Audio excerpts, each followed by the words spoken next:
वहां से थोड़ा स्विच ऑन कर दीजिएगा, वो वाला दीवार पे जो लगा हुआ है। नहीं, दीवार पे जो लगा हुआ है सामने, पीला पीला तार में। हाँ, उसको बस।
So we are live now. Hello everyone, आवाज आ रही है हमारी? लाइव हम आपके साथ में। क्या आप मुझे सुन पा रहे हैं? कमेंट बॉक्स में जल्दी बताइए, ऑडिबल है, विजुअल है? ऑडिबिलिटी विजुअलिटी क्लियर है? यस या नो?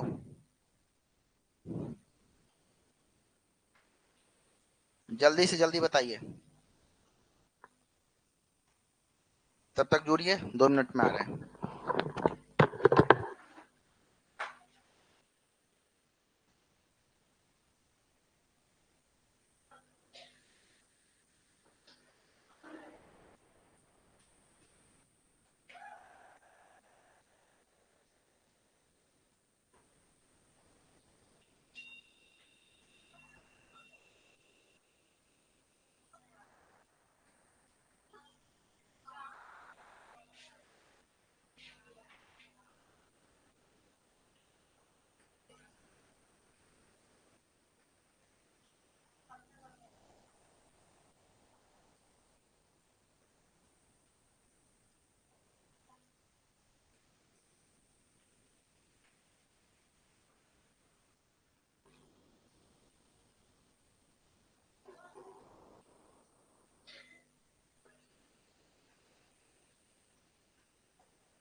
चलिए, गुड मॉर्निंग सभी को।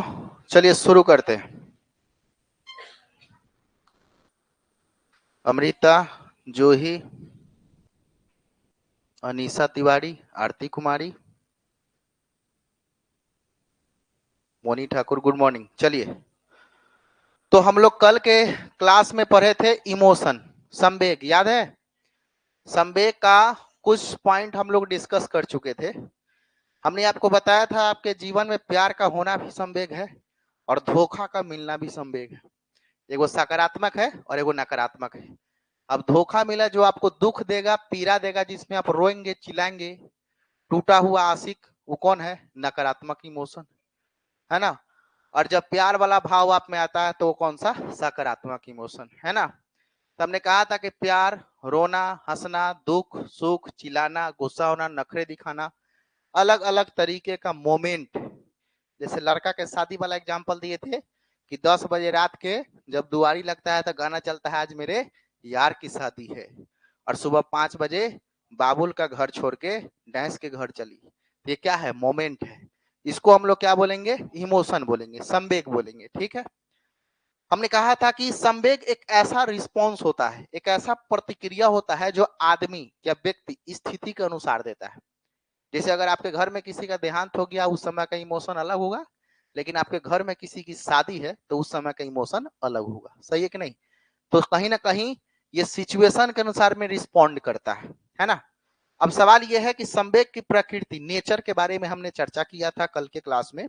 हमने कहा था कि संवेग क्या है? एक फीलिंग है, एक भावना है। संवेग में रिस्पॉन्स संभव होता है। रिस्पॉन्स का मतलब प्रतिक्रिया। जैसा आदमी का मूड है उसी के अनुसार वो रिस्पॉन्स करेगा। अगर आदमी गुस्सा में है और तुम उसको कोई अच्छा बात भी बोलोगे तब भी वो गुस्सा में ही अपना प्रतिक्रिया देगा, है ना। कहता है ना आदमी कि दिमाग खराब मत करो, अभी दिमाग खराब है। तो क्या है? रिस्पॉन्स। उसी के अनुसार में साइकोलॉजिकल भी होता है, एक मेंटल स्टेट होता है, मानसिक स्थिति को ही तो हम संवेग कहते हैं। संवेग आखिर हम कहेंगे किसको? भाई तुम्हारा मेंटल सिचुएशन, अभी तुम्हारा मन की दशा कैसी है, और तुम्हारी की मन की जो दशा है ना, वही तो इमोशन है। तुम अभी क्रोधित हो कि तुम अभी फीलिंग लव वाला में हो कि फीलिंग सैड में हो, है ना, कि फीलिंग प्राउड में हो, ये मोमेंट पर डिपेंड करता है कि आप किस मूड में अभी है। तो जो आपका मूड का होना ना कि अभी दिमाग खराब है, अभी दिमाग सही है, अभी दिमाग ठंडा है, अभी दिमाग गर्म है, तो गर्म ठंडा सही गलत ये सब कौन है? संवेग, इमोशन है। और उसी के अनुसार में कोई व्यक्ति क्या करता है? रिस्पॉन्स देता है, प्रतिक्रिया देता है। रिस्पॉन्स को हम लोग क्या बोलते हैं? प्रतिक्रिया। हमने बात किया था संवेग का प्रकार, टाइप ऑफ इमोशन। 2 प्रकार के होते हैं इमोशन, एक हैप्पी इमोशन, एक वो सैड इमोशन। हैप्पी इमोशन सकारात्मक होता है, सैड इमोशन नकारात्मक होता है। कल बताए थे हम। जैसे आनंद, उत्साह, आनंद का मतलब होता है जॉय, किसी काम को करने में आपको आनंदमयता आ रहा है, कृतज्ञता आ रहा है। उत्साह, एक्साइटमेंट, किसी के आने का, किसी के जाने का, है ना, इसको बोलते हैं एक्साइटमेंट। कृतज्ञता, ग्रेटिट्यूड, आपने कोई अच्छा काम किया, कोई आदमी बोला कि वाह वाह वाह वाह वाह वाह, तो तुमने उसको कहा thank you thank you thank you, वो ग्रेटिट्यूड है। ये सब कैसा फीलिंग देता है? पॉजिटिव वाइब्स देता है। संतुष्टि, सेटिस्फेक्शन, जितना है उतना काफी है, बाकी हमको भगवान से कोई गिला शिकवा नहीं है। उसके बाद में प्यार, लव, है ना। उसके बाद में गर्व, प्राइड, तुमने अच्छा काम किया है, तुम्हारे घर के लोग बोले कि वाह बेटा तुम्हारे ऊपर हमको गर्व है, तो तुमको भी अच्छा लगता है। तो सारा अच्छा फीलिंग वाला कौन है? सकारात्मक इमोशन है। लेकिन नकारात्मक में बताए थे सैड इमोशन, दुखद भावना। दुखद भावना में कौन कौन होगा? कल बताए थे निराशा, होपलेस, ओए राजू प्यार न करियो दिल टूट जाता है, निराशा वाला बात आ गया। रो रहा है बेचारा, दुख की भावना में रखेगा, तुझे याद न मेरी आई किसी से अब क्या कहना, दुख की भावना आ रहा है ना। उसके बाद मायूसी, उम्र भर सो न सकेंगे, किसी के हो न सकेंगे, कैसा सिला दिया ये वफादा, सब कुछ भुला दिया, है ना। और उसके बाद में अकेलापन, तेरा गम अगर न होता तो शराब मैं न पीता, है ना, अकेलापन वाला भाव आ रहा है। उसके बाद में पछतावा, रिग्रेट, अब तेरे बिन जी लेंगे हम, जहर जिंदगी का पी लेंगे हम, है ना। ये कौन सा भाव आ रहा है? रिग्रेट का भाव आ रहा है। अपराध बोध, कोई काम कर दिया उसके बाद में आपको क्या हो रहा है?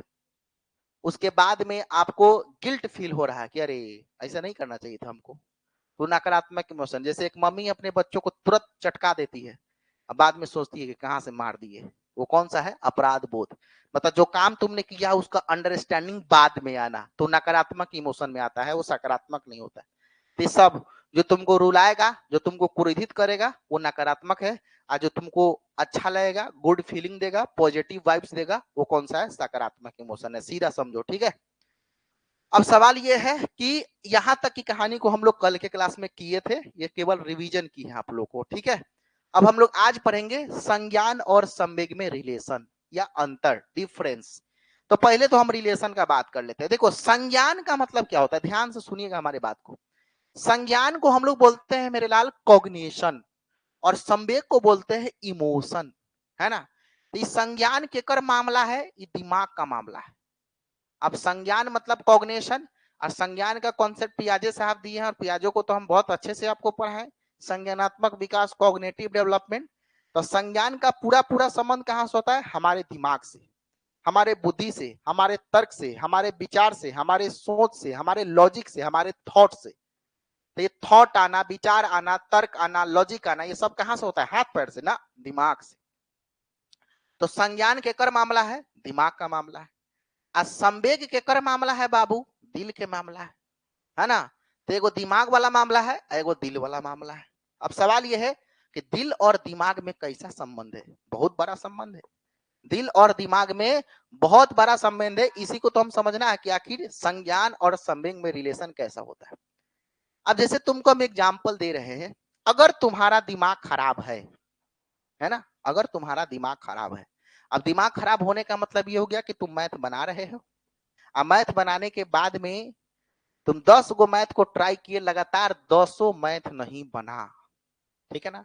और उसके बाद में तुम्हारी जोरू फोन की, बोली कि बाबू कब तक नौकरी लगने वाला है, हमारे बाबूजी दूसरा जगह ब्याह ठीक कर रहे हैं। तुम्हारा दिमाग तो ऐसे ही है, पहले से संज्ञान खराब है, तर्क नहीं कर पा रहे हो, विचार नहीं कर पा रहे हो, थॉट नहीं हो पा रहा है। और बाद में बाबू फोन करके पूछ रही है कि नौकरी कब तक लगेगा, तो तुम उस समय रिस्पॉन्स कैसा दो कि भाई जहां ब्याह हो रहा है वहां कर लो, हमारा सा छोड़ दो। अब देखिए यहाँ पर क्या है, अब तुम्हारी जो प्रेमिका है वो शायद गुस्सा हो जाए, क्योंकि वो तो तुम्हारे मोमेंट को नहीं समझी है, लेकिन तुम अपने मोमेंट को समझ रहे हैं। तो देखो ना, तुम्हारा दिमाग खराब था तो दिल का मामला समझ में आया है? नहीं आया। तुमको उस समय यह बात समझ में आया कि हमारी प्रेमिका हमारे पास फोन की है तो हमको अच्छे से पेश आना चाहिए? नहीं हुआ। आपने कैसा रिस्पॉन्स किया? तुम्हारा दिमाग खराब था तो दिल के मामला को तुम नहीं समझ पाए। यानी कि रिलेशन तो है, लेकिन बाबू का अगर रिजल्ट आया है बीपीएससी टीचर में, अब बाबू उस समय फोन करेगी कि बाबू नौकरी कब तक? बस 2 महीना।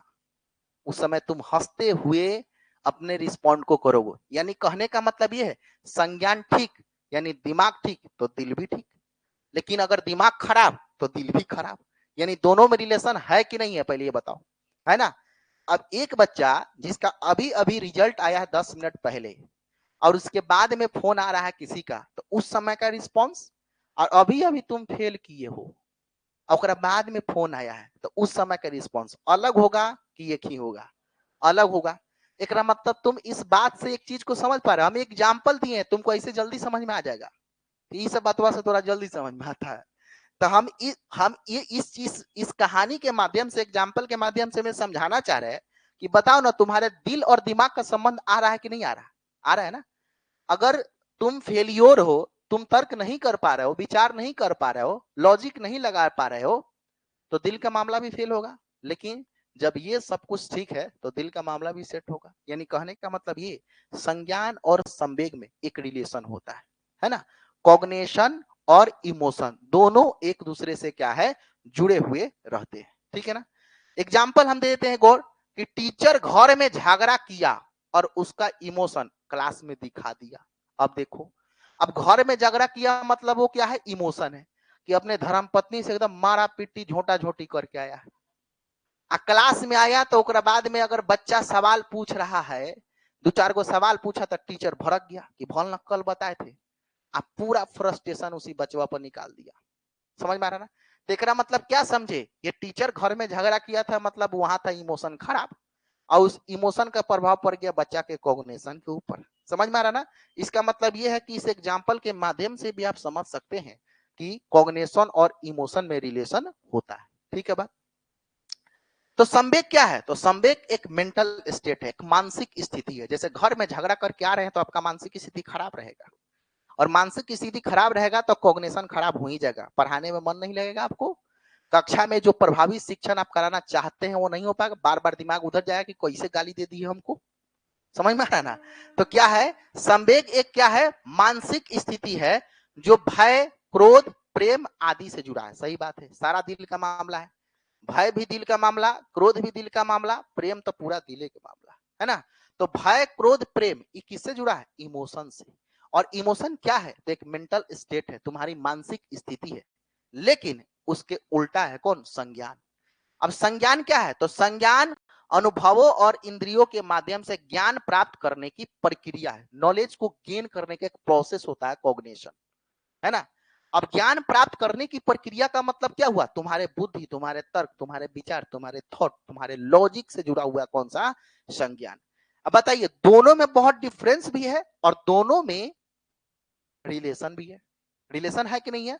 अगर संज्ञान खराब, इमोशन खराब, तो संज्ञान भी खराब। अगर संज्ञान अच्छा, इमोशन अच्छा, तो संज्ञान अच्छा। लेकिन मामला दोनों का अलग कैसे है? तो अलग इसलिए है कि एगो दिल का मामला है, एगो दिमाग का मामला है, एगो सोच विचार का मामला है, एगो क्रोध, भय, घृणा, प्यार इसका मामला है ना। तो ये दोनों में काफी अच्छा रिलेशन होता है और एक दूसरे का प्रभाव ये अपने ऊपर डालता भी है। अगर तुम्हारा संवेग, इमोशन खराब है, नकारात्मक है, तो उसका प्रभाव किस पर पड़ेगा? संज्ञान पर पड़ेगा। जैसे मान लो कि तुम सीटेट की परीक्षा देने जा रहे हो, घर में सीटेट के परीक्षा के एक दिन पहले बड़ी मार हुआ है, झगड़ा हुआ है, तो उसका प्रभाव तो और परीक्षा में पड़ जाएगा। सही की गलत बताओ? पड़ेगा ना। तो इसका मतलब तुम नहीं समझ पा रहे हो कि दो घर में झगड़ा होना इमोशन था, वो संवेग था, लेकिन उसका प्रभाव तुम्हारे कॉग्निशन मतलब परीक्षा में पड़ा कि तुम तर्क नहीं कर पा रहे हो, तुम्हारा दिमाग जितना खुलना चाहिए उतना खुल नहीं पा रहा, बार बार वो मेंटल स्टेट वहां पर जा रहा है। इसका मतलब ये है कि इमोशन और कॉग्निशन में संबंध होता है। सर बोलो क्लियर? यहां तक कहानी समझ में आ गया?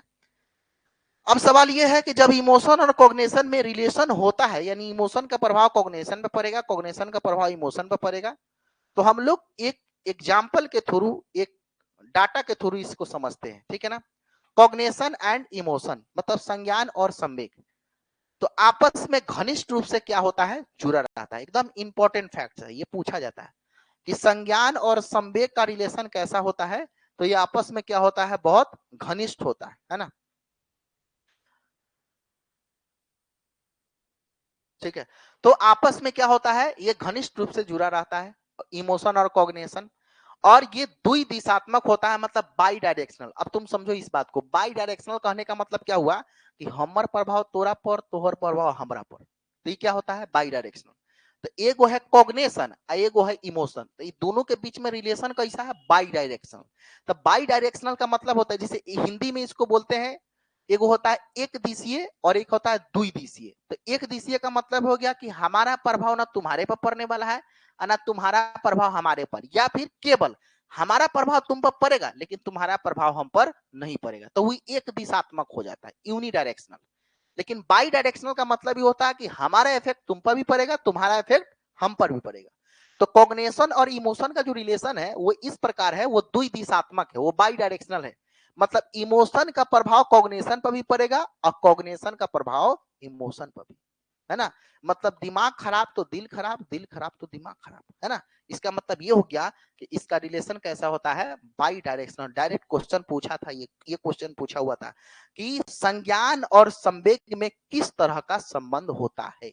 एक दिशात्मक, द्वि दिशात्मक। तो भाई साहब द्वि दिशात्मक रिलेशन होता है, बाई डायरेक्शनल रिलेशन होता है। फैक्चुअल क्वेश्चन है ये, ठीक है ना।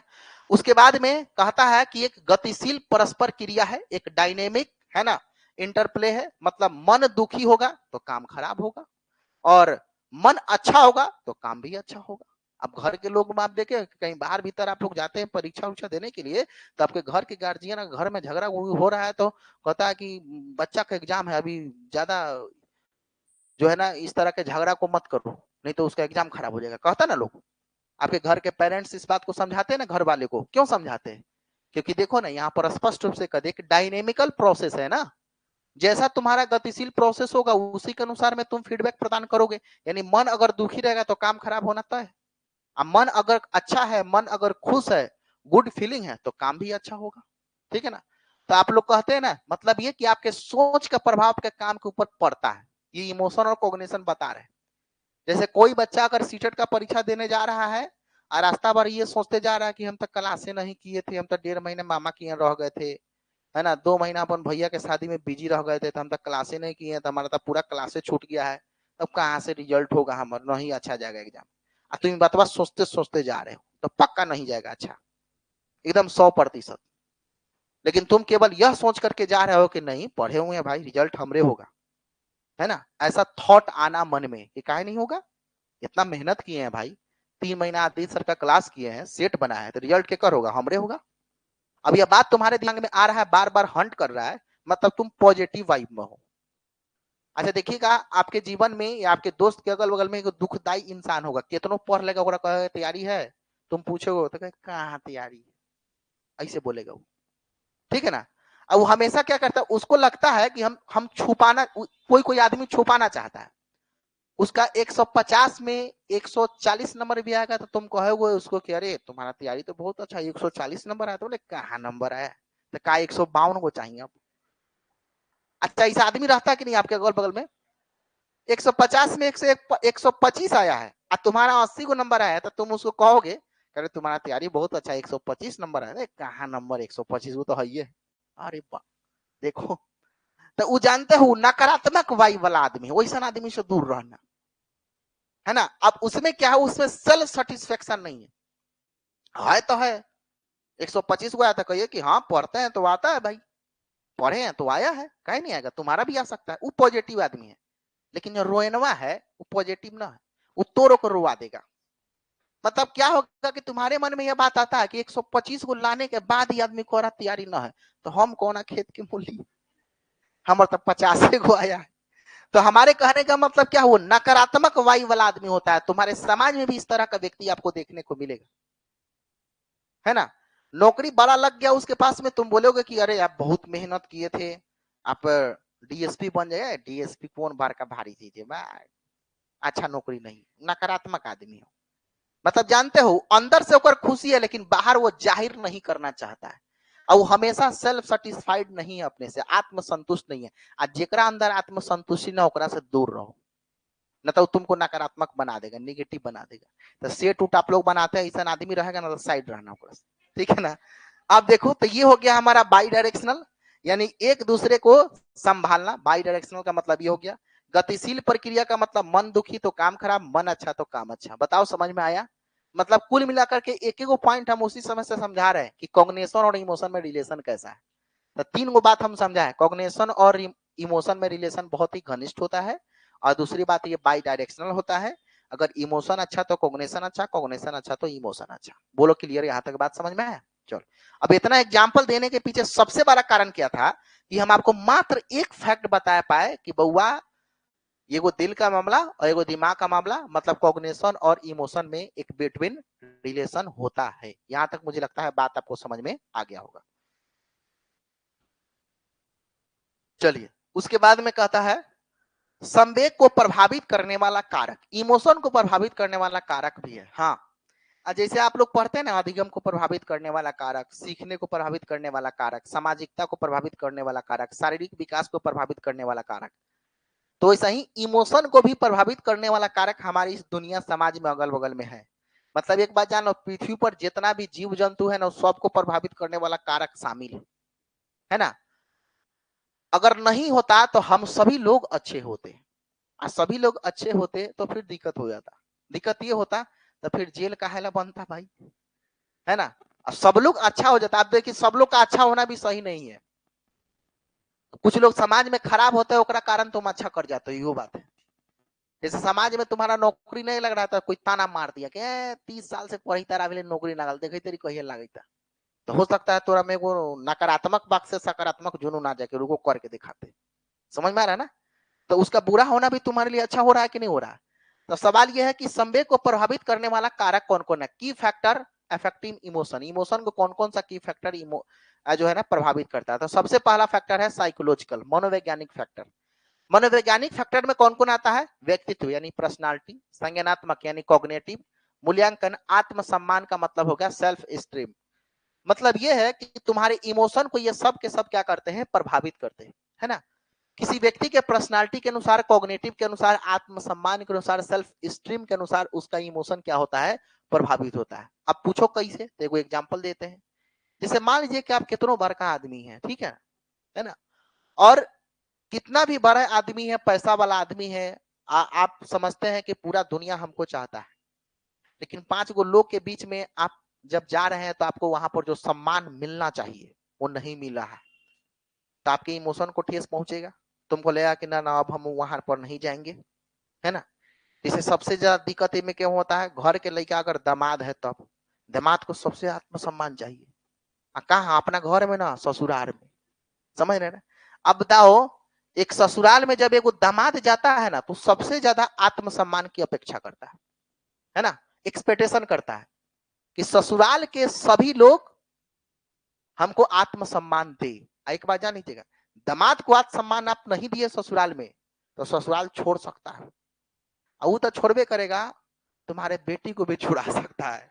तो हमारे कहने का मतलब ये हो गया, आत्मसम्मान का मतलब क्या है कि अगर कोई व्यक्ति अपने एक कहानी हम बता रहे हैं, एग्जाम्पल, कि जब ससुराल में जाता है और उसको लगता हो कि हम बीडीओ है, एसपी है, डीएम, हम बहुत बड़े पद पर है, लेकिन ससुराल जाने के बाद जिस सम्मान की वह एक्सपेक्टेशन कर रहा है, वह एक्सपेक्टेशन के थ्रू अगर वहां पर उसको आत्मसम्मान नहीं मिला तो कल होकर कह देता है कि हम यहाँ से चल रहे हैं, बाद में कहियो नहीं आएंगे, है ना। तो क्या है, इमोशन का प्रभाव पड़ा, उसको दुख पहुंचा है भाई, कि हम इतना सफल व्यक्तित्व के व्यक्ति हैं, इतना सफल पर्सनालिटी के हम व्यक्ति है, बताओ जहां पर हम बैठते हैं वहां पर 10 गो लोग रोज आकर के प्रणाम सर कहता है, ससुराल में हम कोनो वैल्यू ना, एकरा अच्छा है कि हम काहे लाएंगे ही, तो इसको हम क्या बोलते हैं, आत्मसम्मान। ये साइकोलॉजिकल सोच होता है।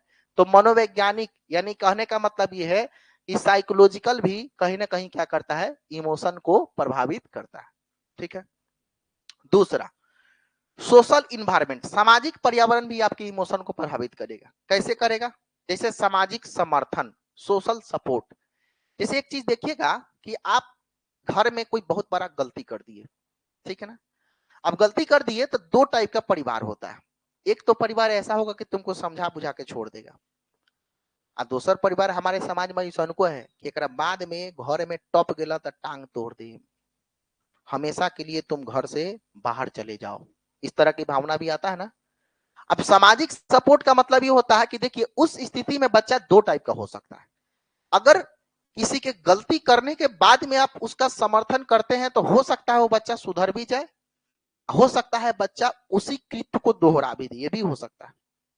लेकिन अगर आप उसको कहते हैं कि तुम हमारे घर में दोबारा नहीं आना, है ना, हम तुमको अपने जमीन जायदाद घर से बेदखल करते हैं, इस तरह की भावना अगर आप उसके साथ में करते हैं तो उसके इमोशन पे बहुत बड़ा एक नकारात्मक छाप भी आ सकता है। पूछो कैसे, क्योंकि हो सकता है कि अब वह घर सही में दोबारा कभी आने वाला नहीं, और पैसा के चक्कर में हो सकता है चोर, क्रिमिनल वगैरह कुछ हो बन सकता है, क्योंकि उसको लगता है कि जब हमारे माता पिता जब हमको छोड़ी दिए, हमारा दुनिया में कोनो है ही नहीं, तो उससे अच्छा है कि हमको जो मन होगा वो करेंगे, मोह माया सब समाप्त हो गया उसका।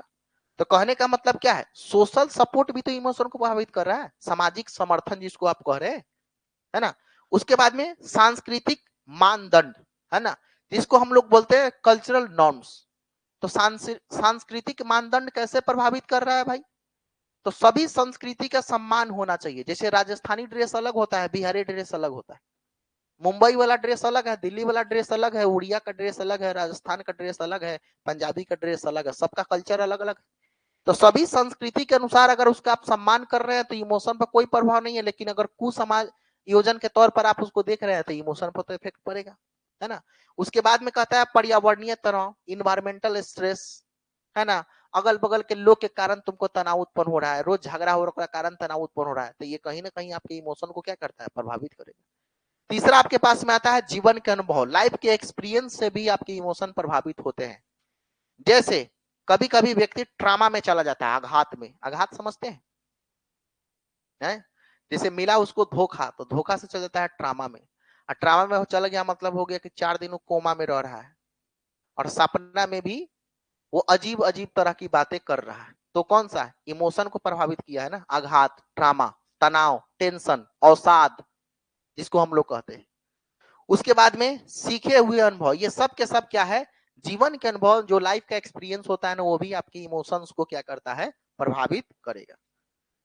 उसके बाद में स्वास्थ्य कारक, जैसे अच्छा नींद नहीं मिलेगा, इमोशन प्रभावित होगा। कोई कोई आदमी को देखते हैं, आप अपने समाज परिवार में देखे होंगे, कहियो हंसबे न करता है। कोई कोई ऐसा आदमी होगा कभी नहीं हंसेगा, एकदम सीरियस रहेगा हमेशा, है ना। और दूसरी बात ये है कि उसमें क्या है, अब जैसे ये कारण एक ये भी हो सकता है कि आपके इमोशन को प्रभावित नींद भी करता है। आपने देखा होगा कि अगर आपका नींद अच्छा आता है, रात में अच्छे से अगर आप सोते हैं, तो सुबह आपका माइंड बिल्कुल फ्रेश रहता है, देखे होंगे। लेकिन आप नींद अगर अच्छा नहीं ले रहे हैं, तो सुबह जगने के बाद में भी आपको गुड फीलिंग नहीं आता है, अच्छा फीलिंग नहीं आता, माथा भारी भारी सा होना। अच्छा, भारी भारी होने के साथ में इमोशन कैसे प्रभावित होता है? आदमी चिड़चिड़ापन टाइप का हो जाता है, जैसे नींद नहीं पूरा होने पर थोड़ा चिड़चिड़ा महसूस होगा, कोई कुछ बोलेगा तो अच्छा नहीं लगेगा, कोई कुछ कहेगा तो अच्छा नहीं लगेगा, है ना, इस तरह का भाव आप में आएगा। और उसके बाद में पोषण, खाना पीना अगर सही नहीं होगा ना, पोषण का मतलब होता है नर्चर, जो मिलना चाहिए, जो खाना समय पर मिलना चाहिए, पानी खाना अगर समय पर नहीं मिला है, तो उसका भी प्रभाव आपके इमोशन पर पड़ जाता है। व्यायाम का भी प्रभाव आपके इमोशन में पड़ता है। कोई आदमी अगर योग प्रत्येक दिन करता है, तो देखिए वो आदमी बहुत खुश मिजाज होगा, है ना। योग भी आपके इमोशन को क्या करता है? इफेक्ट डालता है। तो ये सारे की फैक्टर थे, किसको प्रभावित करने वाला बताएगा? इमोशन को प्रभावित करेगा। अब कक्षा में संवेग को संभालना है, हाँ ये इंपॉर्टेंट है। अब मान लीजिए आप टीचर हैं, और टीचर होने के नाते आप क्लास में पढ़ाने जा रहे हैं बच्चा को, और वहां पर तो सब तरह के इमोशन वाला बच्चा है भाई, और सभी तरह के इमोशन वाले बच्चा को आपको संभालना है, तो आपके लिए, टीचर के लिए एक चुनौती वाला बात भी हो जाता है, एक चैलेंजिंग काम भी हो जाता है ना। अब जैसे मान लीजिए हमारे ही बैच में 50 60 70 बच्चा पढ़ रहा है, तो कौन हो सकता है घरे से झगड़ा करके आया हो, है ना। अब बगल में कोई आदमी थोड़ा सा कोई गलत काम किया, तो तुरंत ओकरा पर 440 में एकदम हाई वोल्टेज हो गया, झगड़ा कर लिया उसी समय, है ना। तो क्या होता है, इसको हम लोग कह सकते हैं, हो सकता है कि उसका इमोशन घर के कारण, अभी जो फ्रस्ट्रेशन वो दिखाई दे रहा है क्लास में, वो शायद उसी का प्रभाव हो। समझ रहे हैं ना। इसका मतलब ये है कि अब टीचर है आप, तो आपको तो सबके इमोशन को संभालना है ना। अब दो गो बच्चा के बीच में जब झगड़ा होता है, अब हम मास्टर है, तो हम दोनों गुरा के बतवा सुनेंगे, हम कोशिश ये करेंगे दोनों को समझा दें। अगर हम कह देंगे कि ना ना तुम्हारा गलती है, तुम्हारा गलती नहीं है, तो जानते हैं क्या होगा? अब दिक्कत ये होगा कि जो ना के कहे कि तुम्हारा गलती है, वो हमारा पे फायर हो जाएगा, कैसे कह दिए कि हमारा गलती है। अब एक टीचर होने के नाते हमको दोनों इमोशन को क्या करना है? संभालना है, दोनों के बाद। इसीलिए टीचर हमेशा झगड़ा समाप्त करते समय, झगड़ा छुड़ाते समय कहता है, अच्छा ठीक है अब हो गया, अब बंद करो, अच्छा कोई बात नहीं, छोड़ो तुम्हारा भी गलती नहीं, तुम्हारा भी छोड़ो, बात जो हुआ सो हुआ, ऐसे ही ना कहा जाता है। क्योंकि टीचर को दोनों ही इमोशन को संभालना है। आप किसी एक को गलत भी नहीं कर सकते, और किसी एक को सही भी नहीं कर सकते, क्योंकि आप एक ही है, वो दो है, और आपके लिए वो दोनों बराबर है। तो आपको क्या करना पड़ेगा? इमोशन को बैलेंस करना पड़ेगा। तो सवाल यह है कि कक्षा में आप इमोशन को कैसे संभालिएगा? क्लासरूम में आप टीचर बन के जाइएगा, तो अलग अलग इमोशन को कैसे आप हैंडल करेंगे? तो देखिए, भावनात्मक जागरूकता के थ्रू आप इमोशन को बैलेंस कर सकते हैं। इमोशनल अवेयरनेस का काम कराइए। अब इमोशनल अवेयरनेस का काम कैसे होगा भाई? तो जैसे क्लास में जब जाइए, तो कोई ऐसा कहानी सुनाइए, है ना, और वो कहानी इस प्रकार का होना चाहिए कि उसमें इमोशन आए। जैसे आपने बागवान मूवी देखा है, अमिताभ बच्चन का, बागवान है ना था जी, है 6 6 महीना रहने वाला, एक एक बेटा के पास में, याद है? भगवान था ना। हाँ, भगवान मूवी देखा है। अब उस मूवी को देखने के बाद में, उसमें सबसे ज्यादा, उस मूवी को देखने के बाद में आप बच्चा को इमोशनली बैलेंस कर सकते हैं। वो कहानी ही ऐसा है। अब वो कहानी ऐसा है कि उसमें इमोशन को बैलेंस कर सकते हैं, इमोशन इमोशन को अवेयर कर सकते हैं। मतलब ये कि कुछ ऐसी मार्मिक कहानी आपको कक्षा में सुनाना है, और उस कहानी के माध्यम से, जैसे भगवान मूवी के माध्यम से, लोगों को यह सीख मिलता है उस मूवी को देखने के बाद में, कि माता पिता हमारे लिए भगवान होते हैं, हमको बचपन से पाल पोस करके बड़ा करते हैं, और बाद में जो 6 6 महीना रहने का सिस्टम जो आप कर देते हैं, कि छोटका भाई जगह 6 महीना, बड़का भाई जगह 6 महीना, है ना। तो ये कहीं ना कहीं आपके उसके पूरे किए कराए गए मेहनत पर आप पानी फेरते हैं। तो इस तरह की कहानी अगर आप क्लास में भी बच्चों को सिखाते हैं, समझाते हैं, इस तरह की कहानी को कहते हैं, तो क्या करेगा, वो इमोशन को बैलेंस करना सीखेगा। बात समझ रहे हैं? तो उसी को हम लोग क्या बोलेंगे बताएगा। तो इमोशन को बैलेंस करने का सबसे अच्छा कारक क्या हो सकता है, तो एक तो ये हो सकता है कि हम क्या करेंगे बताएगा, भावनात्मक जागरूकता कराएंगे, इमोशनल अवेयरनेस वाली कहानी कराएंगे। दूसरा ये कि सहानुभूति वाला भाव सिखाएंगे। सहानुभूति का मतलब समझते हैं कि अगर कोई गलती कर भी दिया ना, तब भी उसके पीछे से यह बात कह देना कि कोई बात नहीं बेटा, गलती हो गया, दोबारा ऐसा मत करना, है ना। जल्दी आप दंड नहीं दे रहे हैं, या फिर दंड नहीं देना, या फिर उसके भाव को समझना, है ना। जैसे उसके साथ अगर कुछ गलत हुआ है, अगर उसको प्यार में धोखा मिला है, तब उसके पीछे में सपोर्ट करना कि कोई बात नहीं दोस्त, 2 महीना बाद दोसर मिल जाएगा, है ना। उसको हालांकि सहानुभूति नहीं कहेंगे। सहानुभूति का मतलब ये हो गया कि उसके नकारात्मक परिस्थिति में भी आप साथ है। मतलब ये कहना कि जिस मोड़ पर तुमको कोई दिखाई न दे, वहां पर पीछे मुड़कर देखना, हम रहेंगे। इसको सहानुभूति कहते हैं।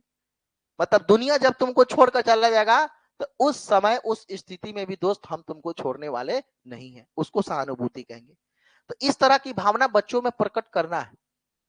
क्लास में इस तरह के सहानुभूतिपूर्ण व्यवहार को अपनाना है, तब बच्चा इमोशन को क्या करेगा, बैलेंस कर पाएगा। ठीक है ना।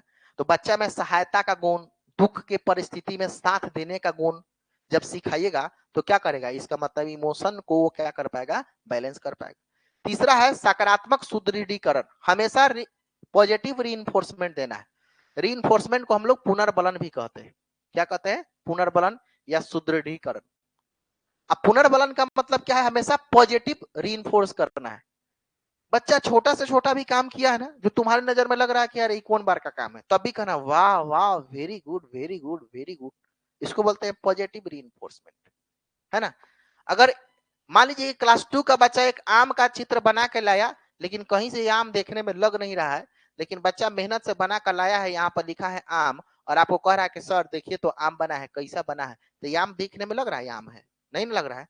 लेकिन तहियो हम बोलेंगे कि वाह वाह वाह वाह, क्या बात क्या बात, इधर ला copy, very good very good very good. इसको बोलते हैं पॉजिटिव रीइंफोर्समेंट, है ना। अब जैसे बच्चा बना कर लाया आम, अब बोला कि सर देखिए तो आम बना है, कैसा लग रहा है, तो बोलेगा अरे मूर्खा, कहने से आम लग रहा है, ये तुमको आम लग रहा है, बनाने आता है ये नहीं, बना दिया, चित्रकारी कर रहा है, बड़का पेंटर बन रहा है। तो कौन रीइंफोर्समेंट हो गया, निगेटिव। ओकरा बाद में वो प्रैक्टिस नहीं करेगा, दोबारा बनाने का वो प्रयास नहीं करेगा। लेकिन तुम अगर पॉजिटिव रीइंफोर्स करो कि वाह वाह क्या बात है क्या बात है, तब क्या करेगा, दोबारा वो प्रयास करेगा। तो इमोशन को बैलेंस करने के लिए जरूरी यह है कि हमेशा पॉजिटिव रीइंफोर्स करना है बच्चा को। सकारात्मक सुदृढ़ीकरण हम उसी को कहते हैं। हर स्थिति में अच्छा कहना, ऐसे समझो तुम, हर स्थिति में अच्छा कहना, छोटा से छोटा काम करे तब, चाहे बड़ा से बड़ा उपलब्धि को हासिल करे तब, हर स्थिति में कहना कि वाह क्या बात है ना। तुम्हें यह कभी भी भाव न आना, है ना, कि हाँ तुमने कोई बड़ा काम नहीं किया है, यह नकारात्मक रीइंफोर्समेंट नहीं देना है, सकारात्मक देना है। संघर्ष समाधान यानी कॉन्फ्लिक्ट, है ना, रिसोल्यूशन, मतलब ये समझना है कि हर एक परिस्थिति में बच्चा के साथ में आप रहिए। किसी भी स्ट्रगलिंग पीरियड में, जीवन के स्ट्रगलिंग की बात हम नहीं कर रहे, उसके घर में क्या हो रहा है हमारा उसे क्या मतलब है। हम क्लास में स्ट्रगलिंग की बात कर रहे हैं। आपका ये सर क्लास में स्ट्रगलिंग कैसे होता है, कोई हिसाब बना रहा है, कोई मैथ बना रहा है, उसमें उसको दिक्कत हो रहा है, स्ट्रगल ना कर रहा है, तो हमको बीच में क्या करना है, सहायता करना है, उसको इसके फोल्डिंग देना है, वाइगोस्की के अनुसार उसको सहायता देना है, पार देना है, मचान देना है, याद है? उसके बाद में कहता है कक्षा का वातावरण, क्लासरूम का इन्वायरमेंट। क्लासरूम का इन्वायरमेंट बिल्कुल पॉजिटिव होना चाहिए, एकदम सकारात्मक, खुश मिजाज, सकारात्मक वाइब देने वाला आपका क्लासरूम होना चाहिए। इसलिए क्लासरूम ऐसे जगह पर होना चाहिए जहां पर कोई नकारात्मक वातावरण ना हो, झगड़ा झुगड़ी मारपीट लातम जुतम वाला कहानी ना हो। ऐसा जगह पर आपका स्कूल, आपका क्लासरूम होना चाहिए, स्वच्छ वातावरण। अच्छा, आप लोग कहीं देखें जो कोचिंग का हब होता है, जहां पर सभी बच्चे पढ़ने जाते हैं, जैसे चंदमारी या ये सब मोहल्ला, जैसे ये बिल्डिंग हो गया, इसमें अब 8-10 वो कोचिंग चलता है आगे से लेकर के पीछे तक। तो क्या है, एक इन्वायरमेंट भी तो है कि यहाँ पर बच्चे पढ़ने आते हैं जाते हैं। अब तुम जा करके अपने कहोगे कि सर शांत मोहल्ला तो हमारा घर है, घरे में कोचिंग खोल लेते हैं, तो इन्वायरमेंट नहीं ना पैदा कर रहा है आपका घर। और जहां पर 50 वो कोचिंग है, वहां पर आपका कोचिंग है ना, तो इन्वायरमेंट है, वो पर्यावरण दे रहा है, कहीं यहाँ पर बच्चे पढ़ने आते हैं। ठीक है। और उसके बाद में शिक्षक छात्र संबंध, हाँ टीचर और स्टूडेंट का रिलेशन भी आपके इमोशन को प्रभावित करेगा, है ना। टीचर स्टूडेंट का रिलेशन इसलिए इमोशन को प्रभावित करेगा कि आपको उसके साथ में रिलेशन ऐसा रखना है कि वो अपने हर एक बात को आपके साथ में शेयर कर सके। इतना फ्रैंकली आपकी और स्टूडेंट के बीच का रिलेशन होना चाहिए। मतलब हम तुमको बता रहे हैं पढ़ाई से संबंधित नहीं, उसे जीवन से संबंधित अगर कोई समस्या उसके अंदर में है तभी वो आपको शेयर करता हो तो वो एक गुड रिलेशन कहलाता है। टीचर और स्टूडेंट के बीच में एक अच्छा रिलेशन उसको माना जाता है, जहां पर एक विद्यार्थी अपने टीचर के साथ में सभी बात को शेयर करते हैं, ठीक है ना। तो ये इस सारे का सारा जो है ना वो क्या करता है, संवेग को बैलेंस करने का काम करता है, संवेग को संभालने का काम करता है, इमोशन को संभालने का काम करता है, ठीक है। अब आते हैं संवेग के घटक, कंपोनेंट्स ऑफ इमोशन। कौन कौन कंपोनेंट होता है, तो पहला होता है कौन सा, संवेगात्मक भावनाएं, मतलब इमोशनल फीलिंग। हम आपको पता है कि सबसे पहला कंपोनेंट तो यही है ना कि इमोशनल फीलिंग ही तो संवेग है। जो आपका सांवेगिक भावना होता है उसी को तो हम इमोशन कहते हैं।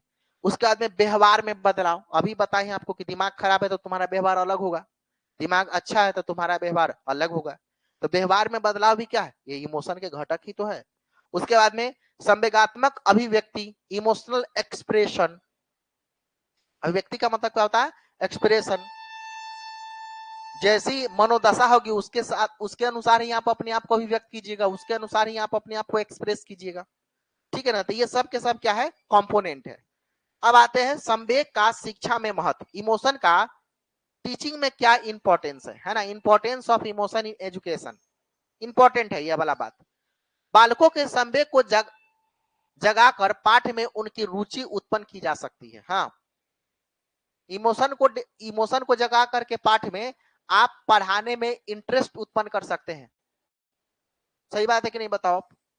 मूवी में सबसे ज्यादा क्या होता है, इमोशन को जगाकर ही तो आप में इंटरेस्ट उत्पन्न कर देता है। भगवान मूवी क्या किया है, भगवान मूवी जब आप देखिएगा तो उसमें क्या किया गया है, आपके इमोशन को जगा करके इंटरेस्ट उत्पन्न कर दिया है। आधा मूवी देखने के बाद में भगवान को छोड़ने का मन नहीं करेगा, लगेगा कि पूरा देख लेता, अमिताभ बच्चन के साथ आगे क्या हो रहा है, क्या कर रहा है, रुचि उत्पन्न कर दिया ना, किसको जगाकर, इमोशन को जगाकर, है ना। तो क्लास में भी टीचर को ऐसा ही करना है, कोई कहानी पढ़ाने के क्रम में एक इमोशन को जागृत कर देना है और उस इमोशन को ऐसा जागृत करना है कि बच्चा को उस पाठ में रुचि आ जाए, बच्चा को उस पाठ में क्या आ जाए, इंटरेस्ट आ जाए, ठीक है बात। उसके बाद में कहता है विद्यार्थियों के संवेगों का ज्ञान प्राप्त करके उपयुक्त पाठ्यक्रम निर्माण करने में सफलता प्राप्त किया जा सकता है। हाँ, विद्यार्थी के इमोशन को हम डेवलप करके जगा करके और पाठ्यक्रम को, करिकुलम को हम आसानी से समझा सकते हैं, बता सकते हैं, है ना। और उसके बाद में शिक्षक बालकों के मानसिक शक्तियों का मार्ग प्रशस्त करके उन्हें अपने अध्ययन में अधिक क्रियाशील बनाने की प्रेरणा प्रदान कर सकता है। मेंटल स्टेबिलिटी अगर ज्यादा डेवलप कर दीजिएगा तो आप में जो सक्रियता है, आपका जो काम करने का तरीका वो और आउटस्टैंडिंग हो जाएगा, है ना। तो इमोशन हमारे शिक्षा को और ज्यादा परफेक्शन देने में क्या करता है, अपना भूमिका निभाता है। और उसका शिक्षक बालकों के संवेग को क्या करता है बताएगा, रिफाइन करके उनको समाज के अनुकूल व्यवहार करने की क्षमता प्रदान करता है। मतलब ये कि बच्चा को आपको ये भी सिखाना है कि समाज में सभी व्यक्ति एक जैसे नहीं होते हैं, अलग अलग इमोशन टाइप का व्यक्ति, तो उसमें सारे इमोशन को स्वीकार करने का गुण दिखाना है कि दादाजी हैं तुम्हारे तो तुमको डांट भी सकते हैं और तुमको प्यार भी कर सकते हैं, पापा है तो तुम्हारे तुम्हारे तुमको प्यार भी कर सकते हैं और तुमको डांट भी सकते हैं। तो इस तरह से हम कह सकते हैं कि भाई इमोशन जो है हमारे शिक्षण में भी अपना एक महत्वपूर्ण भूमिका निभा रहा है, ठीक है ना। इस तरह से हमारा इमोशन चैप्टर हो गया समाप्त। अब जो देखो मामला कहां से आ गया इसमें सबसे ज्यादा, तो सबसे ज्यादा तुमसे इमोशन की प्रकृति पूछ सकता है और नहीं तो इमोशन के बारे में एक कहानी और पूछ सकता है, कौन सा, तो जो सकारात्मक और नकारात्मक वाला बात बताए हैं। और तीसरा जो पॉइंट आता है संज्ञान और संवेग, कॉग्निशन और इमोशन का रिलेशन। ये तीन को टर्म जो हम बताए इसी से सवाल आपको आराम से 1 नंबर का 2 नंबर का सीटेट की परीक्षा में, किसी भी पात्रता परीक्षा बीएड डीएड कोई भी है, इसमें आपको यहाँ से सवाल पूछा जाएगा। क्वेश्चन नंबर 1 अब आपके सामने, जवाब दीजिए, पढ़िए और जवाब दीजिए।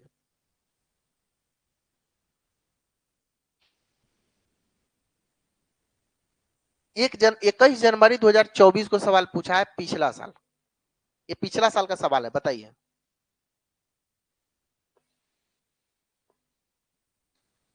कहता है निम्नलिखित में से कौन सा कथन संज्ञान और भावना, अब देखो तुम समझो इस बात को, संज्ञान का मतलब कॉग्निशन, अब भावना का मतलब इमोशन।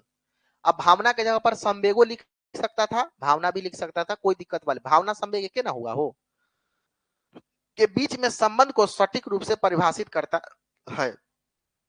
अब देखिए अभी हम थोड़ी देर पहले संज्ञान और संवेग के रिलेशन के बारे में बातचीत की है ना, देखो वही सवाल जो है 21 जनवरी 2024 पिछला बार पूछा गया। कहता है कि संज्ञान भावनाओं को प्रभावित करता है लेकिन इसका उल्टा होना सत्य नहीं है, सत्य सत्य नहीं है, कैसे है ना, देखो ना यहां तक बोला कि संज्ञान, इधर ध्यान दीजिए, संज्ञान यानी कॉग्निशन इमोशन को प्रभावित करता है कि नहीं करता है, पहले बताओ, करता है, ठीक है, लेकिन इसका उल्टा, उल्टा का मतलब ये कह रहा है कि भावना का, इमोशन का संज्ञान पर कोई प्रभाव नहीं पड़ता। अरे पड़ता है भाई, जब जब बाई डायरेक्शनल है तो दोनों का ना पड़ेगा। तो इसमें लास्ट में क्या कहा कि ये बतवा सही है, लेकिन है बतवा सही नहीं है, नहीं ये गलत हो गया ना, ऑप्शन नंबर 1 तो होगा नहीं। 2 नंबर क्या कहा, 2 नंबर कहा कि भावनाएं यानी इमोशन, भावना कहे चाहे इमोशन कहे चाहे संवेग कहे, बात वह है, भावना यानी इमोशन संज्ञान को प्रभावित करती है, ठीक, लेकिन इसका उल्टा सत्य नहीं है, फिर गड़बड़ा दिया, सत्य है, इसका उल्टा भी होता है, यानी इमोशन का प्रभाव कॉग्निशन पर है और कॉग्निशन का प्रभाव इमोशन पर, समझ में ना, ये आधा आधा कह के गलती कर दे रहा है। और 3 नंबर कहता है संज्ञान और भावना दो स्वतंत्र प्रणाली नहीं, स्वतंत्र प्रणाली का मतलब हमारा से तोरा कोनो मतलब ना, तोरा से हमरा कोनो मतलब, इसको बोलते हैं स्वतंत्र प्रणाली। तो अभी ना हम तुमको बताएं संज्ञान और संवेग स्वतंत्र प्रणाली नहीं भाई, दोनों में रिलेशन होता है, तो स्वतंत्र कैसे हो गया भाई, है ना, तो तीनों कट गया। 4 कहता है कि भावना यानी इमोशन और संज्ञान एक दूसरे के अन्योन्याश्रित, मतलब क्या हुआ, उसी को बोलते हैं इंटर रिलेशनशिप, दोनों एक दूसरे से क्या है, जुड़ा है, ये बात हुआ। ऑप्शन नंबर 4 के साथ में जाना है। बोलो समझ में, थ्योरी इतना पढ़िए जितना आपके काम का हो, समझ में आ रहा ना, आलतू फालतू दुनिया भर के माथा भारी करने का कोई मतलब है नहीं। हम तुमको दावे के साथ कह सकते हैं या तो इमोशन में पूछेगा सकारात्मक नकारात्मक वाला, और नहीं तो पूछेगा संज्ञान और संवेग वाला, और नहीं तो ये पूछेगा कि इमोशन को एक टीचर बैलेंस कैसे करेगा, बस 3 गो टर्म याद रखो, इसी से 1 नंबर टिप दो। क्वेश्चन नंबर 2,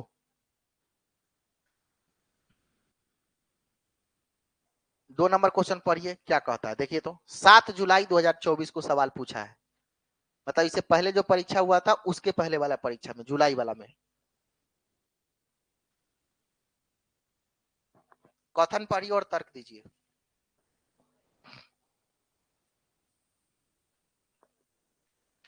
कथा एशियाई संस्कृतियों में जो सामाजिक सद्भावना पर जोर दी जाती है, क्रोध की अभिव्यक्ति को हतोत्साहित किया जाता है और सीखने में कोई भूमिका नहीं निभाती है। अब देखिए एशियाई संस्कृति का मतलब क्या समझिए आप बताइए, एशियाई संस्कृति का मतलब ये हो गया कि हम लोग का जो संस्कृति है वो एशियाई है, बाकी ब्रिटिश संस्कृति जो है वो पश्चात संस्कृति कहलाता है ना, जिसको पश्चात संस्कृति का मतलब क्या समझते हैं, इसको हम लोग बोलते हैं ना मॉडर्न संस्कृति, है ना।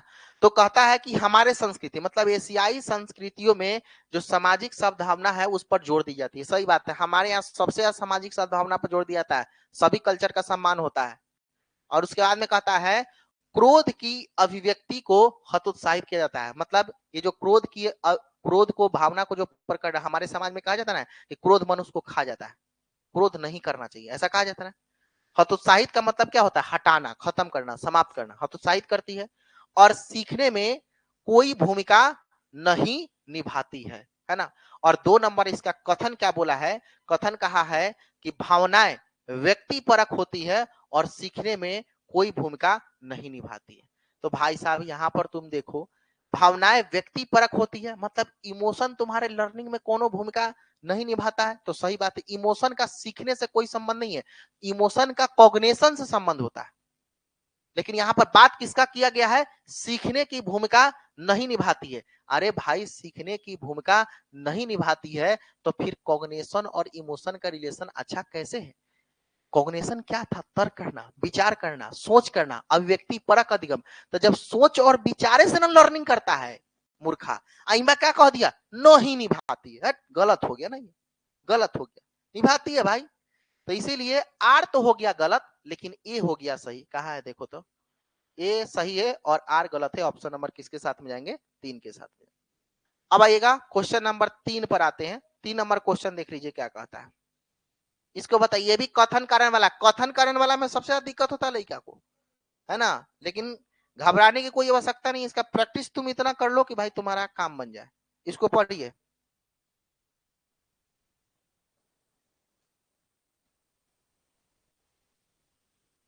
देखो ना, सब कथन वाला क्वेश्चन पूछा है। नया नया में जो भी क्वेश्चन पूछा गया सारा कथन वाला, तर्क वाला क्वेश्चन पूछा है।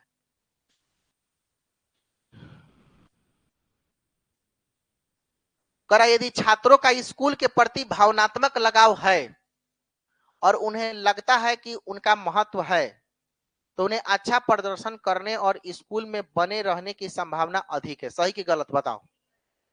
भाई तू दिमाग से सोचो। देखो, भागता जैसा भेटी नहीं ठीकना है, तुम दिमाग से सोचो, तर्क को पढ़ो।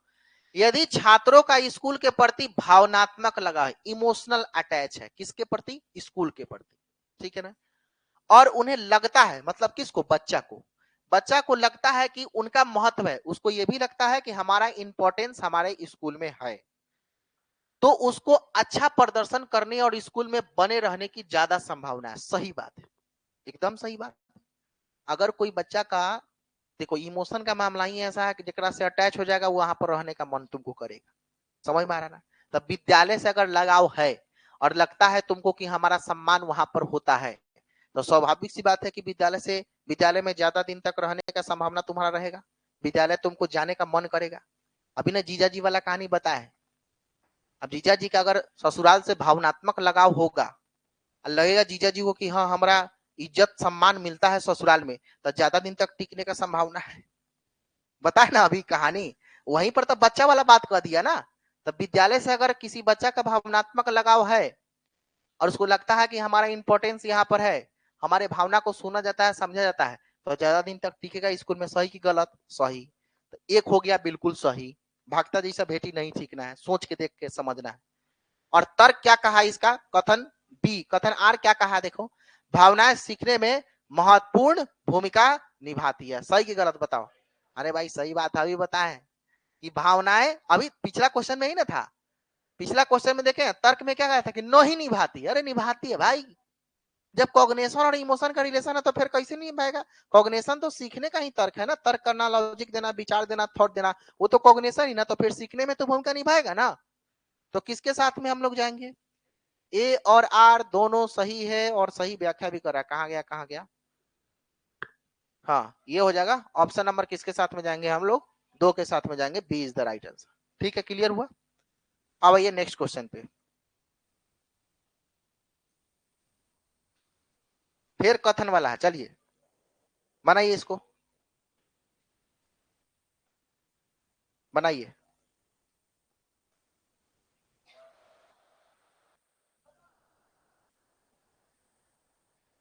दोनों गलत है। सही में विद्यालय को सीखने की भावनात्मक पक्ष को नजरअंदाज करना चाहिए। बाप रे, धरती पर बोझ हो गया। कह रहा कि स्कूल में भावना का कोनो इज्जत नहीं देना है। अभी हम तुमको बताएं कि तुम टीचर हो तो भाई स्कूल में बैलेंस करना सीखो, बच्चा के इमोशन को बैलेंस करना सीखो, संतुलित करना सीखो। यहाँ पर तो सीधे धरती वाला बोझ वाला बात कह दिया कि भावनात्मक पक्ष को एकदम नजरअंदाज कर देना, मतलब इग्नोर कर देना है, तोरा भावना से हमारा कोनो मतलब ना है। ये तो गलत बात हो गया।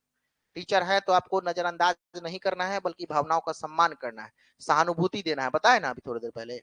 और आर कथन क्या कर रहा है? भावनाएं और अनुभूति संबंधित नहीं है। अच्छा, ये अनुभूति का मतलब कॉग्निशन है बाबू, संज्ञाने है। जो अभी संज्ञान बताए ना, अनुभूति कहिए, संज्ञान कहिए, कॉग्निशन कहिए, सब बतवाए के ऐसा नहीं सर वर्ड जब आए तो ना बुझाए तो इंग्लिश वाला टर्म देख लेना क्या कह रहा है। अनुभूति का मतलब तुमको लग रहा है कुछ और, लेकिन ना, यो कॉग्निशन ही है, इसी को कॉग्निशन कहते। तो कहता है कि भावना और अनुभूति संबंधित नहीं है। गलत बात है। अभी ने बताया, संज्ञान और संवेग एक दूसरे से क्या है? जुड़ा हुआ है। तो भाई आर भी गलत, ए भी गलत। कहा गया? आर और ए दोनों गलत है। ऑप्शन नंबर किसके साथ में जाएंगे? 4 के साथ में। D is the right answer. बुझा रहा है बात? अरे बुझ रहा है कि नहीं बताओ ना, समझ में आ रहा है ना? चलिए नेक्स्ट 5 नंबर क्वेश्चन का जवाब दीजिए तो।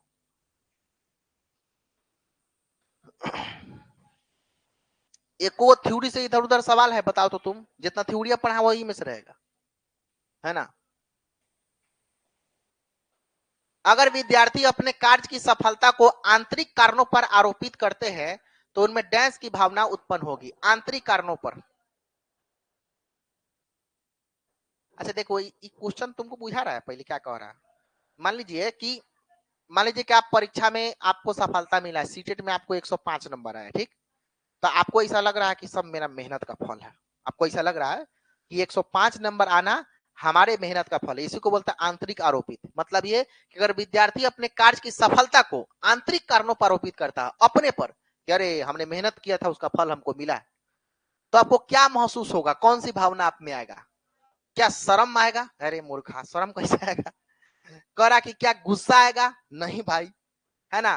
क्या गर्व महसूस होगा? हाँ गर्व महसूस होगा। हाँ। और कह रहा है एंजाइटी होगा, आपको उत्कंठा हो जाएगा, टेंशन हो जाएगा, कैसे 105 आ गया भाई, वो लायक तो हम थे नहीं, ऐसा होगा क्या? नहीं भाई। अगर आप अपने सफलता को आंतरिक कारणों पर आरोपित करते हैं कि हमने जो मेहनत किया था उसका फल है ये, तो आपको क्या महसूस हो रहा है? गर्व महसूस हो रहा है, प्राइड। इसका मतलब ये हो गया कि ये बताओ गर्व कौन सा इमोशन है मेरे लाल? सकारात्मक, पॉजिटिव। समझ में आ रहा ना? गर्व कौन सा इमोशन है? सकारात्मक है। बताए थे ना सकारात्मक नकारात्मक, गर्व महसूस होगा ना। ऑप्शन नंबर किसके साथ में जाएंगे? 3 के साथ में। क्वेश्चन नंबर 6 देखिए तो क्या कहता है। इस क्वेश्चन में बड़ी कंफ्यूजन आता है। क्या क्या लग रहा है बताओ?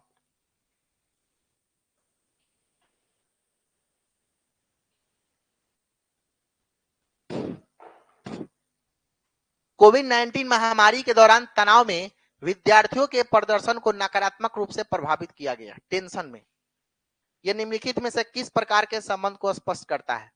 प्रतियोगिता और संज्ञान को। प्रतियोगिता का उस समय का कोई मतलब था नहीं। अनुवांशिकता निष्पादन, हेरिडिटी से कोई मतलब यहाँ पर है नहीं। संज्ञान में संवेग में कहीं हेरिडिटी का कोई चर्चा नहीं। तो अनुवांशिकता वाला तो सीधे हम भांग भूंग देंगे, काट देंगे। बात किसका है? मामला किसका है? संज्ञान और संवेग का है, इमोशन और कॉग्निशन का। ऑप्शन नंबर किसके साथ में जाएंगे? 2 के साथ में जाएंगे। नेक्स्ट क्वेश्चन है क्वेश्चन नंबर 7। 7 नंबर का जवाब दीजिए, बताइए।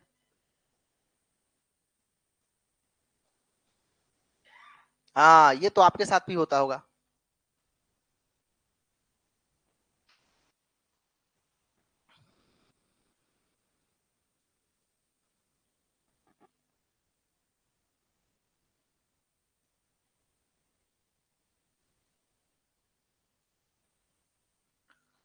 करा परीक्षा शुरू होने से पहले तन्वी तन्वी नाम की एक लड़की है जो गहरे लंबे श्वास भरती है, ऐसे बोलती है,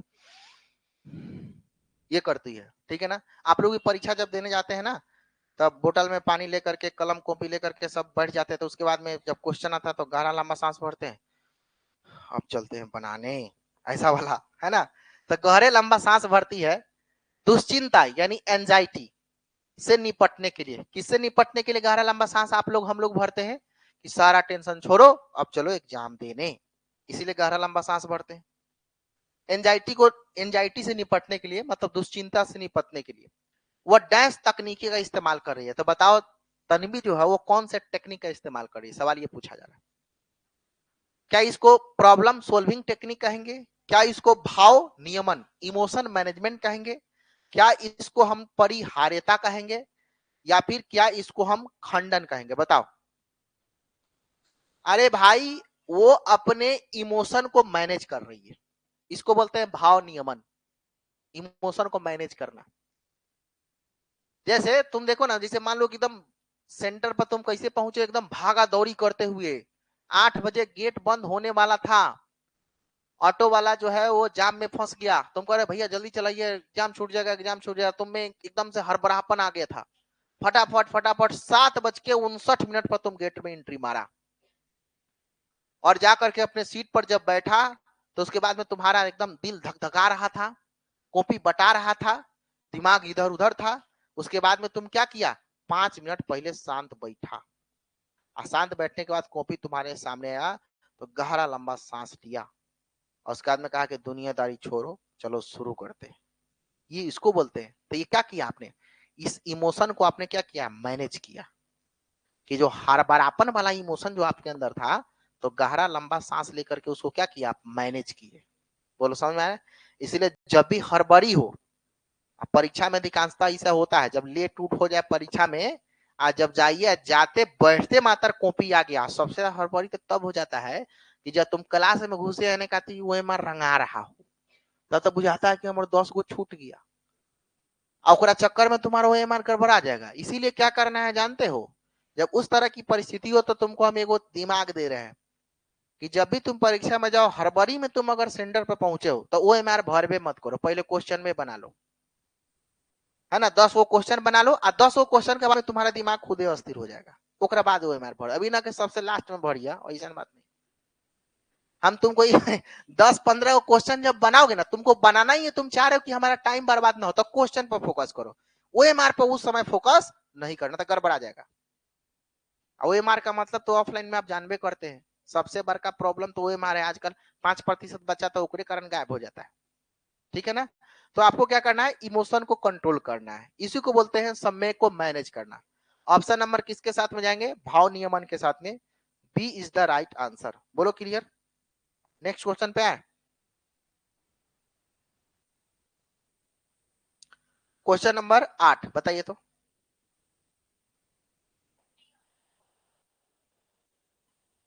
निम्नलिखित में से कौन सा शब्द अधिगम को नकारात्मक रूप से प्रभावित करता है। नकारात्मक, देखो सकारात्मक का नकारात्मक इमोशन पता है ना, तुमको चुन लेना इसमें कौन नकारात्मक, बताओ।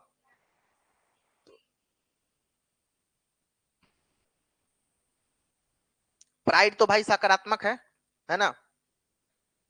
जिज्ञासा क्यूरियोसिटी भी सकारात्मक है, आनंद भी सकारात्मक है, टूटा हुआ दिल होपलेस कौन है, निराशा, ये कौन सा होगा, नकारात्मक हो जाएगा। ऑप्शन नंबर किसके साथ में जाएंगे, 4 के साथ में जाएंगे, D is the right answer.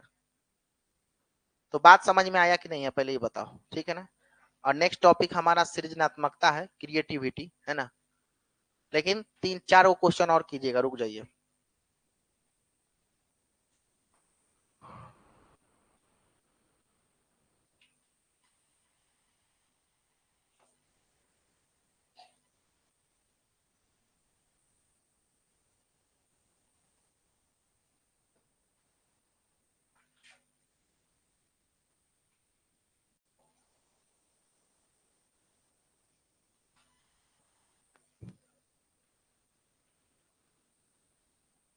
अच्छा, आप सभी लोग से एक बात कह देना चाहते हैं, परीक्षा का डेट तो आपके सामने आ चुका है, आप सभी को पता ही है, और परीक्षा का डेट सामने आ चुका है, तो इसमें सबसे पहला काम क्या करना है, हमारा क्लास तो आप कर ही रहे हैं, जिनका कोर्स खत्म हो गया है वो लोग तो रिवीजन करने के लिए क्लास कर रहे हैं, मुझे कोई समस्या वाली बात नहीं है, मैं आपको रोकूंगा नहीं। लेकिन भाई साहब, मैं आपको ये कहना चाहता हूं कि आप क्लास के साथ साथ में आप सेट प्रैक्टिस में जरूर शामिल होइएगा, नहीं तो गड़बड़ा जाएगा। आप परीक्षा के 2 महीना पहले सेट प्रैक्टिस करना बहुत जरूरी होता है, बहुत ज्यादा, है ना। इसीलिए सेट प्रैक्टिस आपको हर हाल में करना है, घरे नहीं, यहाँ बैठ कर कीजिए, नहीं तो किसी ग्रुप में कीजिए, अकेला सेट प्रैक्टिस कभी मत कीजिएगा। अकेला सेट प्रैक्टिस कीजिएगा, कोनो फायदा ना होगा, अपने आप में हमेशा तुम टॉपर रहेगा, समझ रखा कि ये गोरा तो है ही है। इसीलिए हम आपको कहते हैं ग्रुप में सेट प्रैक्टिस कीजिएगा, 50 गो आदमी के बीच में सेट प्रैक्टिस बनाने का मजा ही, रोज मोटिवेशन आता है तुमको, है ना। 50 गो आदमी के साथ में बैठ के बना रहे हो ना, और उसमें से अगर तुम्हारा नंबर 80 गो आया है, और किसी बच्चा का नंबर अगर 150 में 110 गो आया है, भाई साहब बौखलाहट आ जाता है उस समय कि कैसे पढ़े कि हमरो 110 आए। इस चीज का अंदाजा, इस चीज को पता तुम तभी कर सकते हो जब तुम ग्रुप में सेट बनाओगे, अकेले बनाओगे तो तुम में वो इंटरेस्ट नहीं आने वाला है, जो इंटरेस्ट मैं आपको देना या बताना चाहता हूं। हमारा बात समझ रहे हैं कि नहीं, पहले ये बताइए, सब लोग सेट प्रैक्टिस कीजिएगा ना, सब लोग सेट प्रैक्टिस करना अभी से लेकर के, और उसके बाद 5 फरवरी तक, 8 तारीख को एग्जाम है ना, 5 फरवरी तक आपका सेट प्रैक्टिस चलेगा। 5 फरवरी तक एकदम कंटिन्यू लगे रहिए, क्लास तो करना ही है, जिनका कोर्स खत्म हो गया पूरा ध्यान दीजिए सेट प्रैक्टिस में, रिवीजन करने आना कीजिए। 6-5 बजे को क्लास दे ही रहे हैं हम यूट्यूब पर, पेडागोजी का स्पेशल चल ही रहा है, सब पेडागोजी मजबूत हो जाएगा उसमें। अब बाकी हम टॉपिक वाइज यहाँ पर पढ़ा ही रहे हैं, 8 बजे से नयका बैच में हम आपको सीडीपी पढ़ा ही रहे हैं, 7 बजे से अभी मैथ हमारा चल ही रहा है, जितने भी नए बच्चे हैं उस 7 बजे भी आइए और 8 बजे भी आइए, मैंने दोनों बैच पढ़िए। जितना नया छात्र है ना पेपर 1 वाला, उस सब लोग ध्यान दीजिए, पेपर 1 वाला और साइंस वाला बच्चा उस 7 बजे वाला बैच में रहिए और 8 बजे वाला बैच में भी, दोनों बैच में आप शामिल रहिए। बाद में ये मत कहिए कि सर फलाना छूट गया, चिलनवा छूट गया। समझ में आ रहा है बात? दोनों बैच में आपको शामिल रहना है। तुम कहते हो कि हमारे पास टाइम नहीं है, ए भाई पढ़ाई वाला जीवन में पढ़ाई से ज्यादा इंपॉर्टेंट काम तुम्हारे लिए कौन हो गया है, हमको ये बता दो। लोग हमारे पास में कहता है सर समय नहीं है, ए भाई तो इससे जरूरी कोई काम तुम्हारे जीवन में है? परीक्षा फरवरी में है और तुमको पढ़ने के लिए टाइम नहीं है, तो काहेला पढ़ रहा है? छोड़ दो। समझ में आ रहा है कि नहीं? उससे अच्छा है ना कि भाई छोड़ दीजिए, कोई मतलब नहीं है फिर इसका। चलिए क्वेश्चन नंबर 1 देखिए। इसीलिए टाइम उम का बहाना छोड़िए, कहीं पर जॉब करते हैं, है ना, कोई काम करते हैं, कोई स्कूल पढ़ाते हैं, ट्यूशन पढ़ाते हैं, 2 महीना के लिए छोड़ दीजिए। 2 महीना में बहुत बड़ा, हाँ बहुत बड़ा 1 लाख रुपया कमा कर आप नहीं रख दीजिएगा, ठीक है ना। 4-5 हजार का महीना देता होगा स्कूल वाला, दूसरा क्या। 2 महीना नहीं कमाएगा तो क्या दिक्कत है, जीवन तो बदल जाएगा ना आपका। पूरा समय इस पर दीजिए आप। स्कूल स्कूल सब छोड़िए। 3-4 महीना फरवरी तक आपको स्कूल वाला को सीधे बोल दीजिए हमारा एग्जाम है, हम नहीं आएंगे फरवरी तक, सीधा बात है। पूरा टाइम दीजिए इधर, नहीं तो गड़बड़ा जाएगा।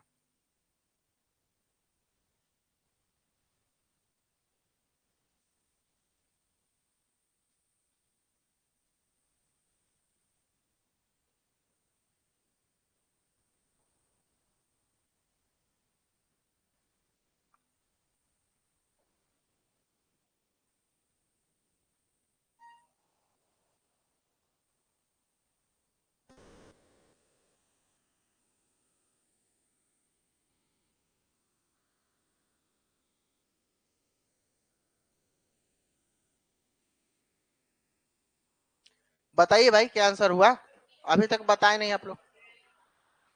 करा छात्रों में भय का भाव अधिगम में काफी सुधार करता है, कहां से सुधार करेगा और गड़बड़ा देगा ना, है ना। 2 करा अधिगम के लिए हानिकारक है, भय का भाव अधिगम के लिए हानिकारक है, हाँ है हानिकारक है, ये है। डरा देंगे पहले मैथ, बाप रे बड़ा भारी, बड़ा भारी। हमारा क्लास में जब हम पढ़ते थे तो 100 गो बच्चा हमारे क्लास में था, अकेला खाली हम ही मैथ सीख पाया, 99 गो नहीं सीख पाया। अभी बतवा तुम कह दे वो लड़का के सामने में ओकरा औरी भारी लग जाएगा। तो भय क्या करता है, अधिगम के लिए हानिकारक है, सीखने के लिए हानिकारक है, ये बात एकदम सही है। और 3 नंबर कहता है अधिगम के लिए आवश्यक है ना, भय का है आवश्यक है भाई सीखने के लिए, गलत। अधिगम पर कोई प्रभाव नहीं डालता, डालता ना है, डालता है, अधिगम पर प्रभाव डालता है, क्या कि वो कम कर देगा ना अधिगम को। तो इसीलिए 4 भी गलत, 3 भी गलत, 1 भी गलत, सही कौन? 2। इस क्वेश्चन का सही उत्तर हो जाएगा ऑप्शन नंबर 2। नेक्स्ट क्वेश्चन पर ये फटाक से चलिए, क्वेश्चन नंबर 2 आपके सामने जवाब दिया जाए।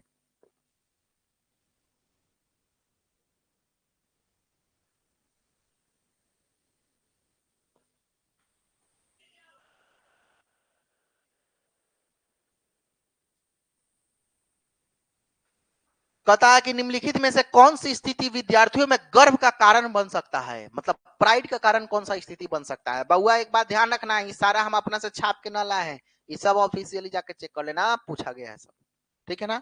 ऑप्शन है मेरे, कहता है जब असफलता के कारण स्वयं को माना जाता है। अब बताइए तो पहले, मैंने आप परीक्षा में फेल कर गए, आप सोच रहे हैं ये बात कि हाँ ये फेल होए के कारण हम ही है, तो आपको अपने आप गर्व हुआ कि इतना अच्छा फेल किए हैं।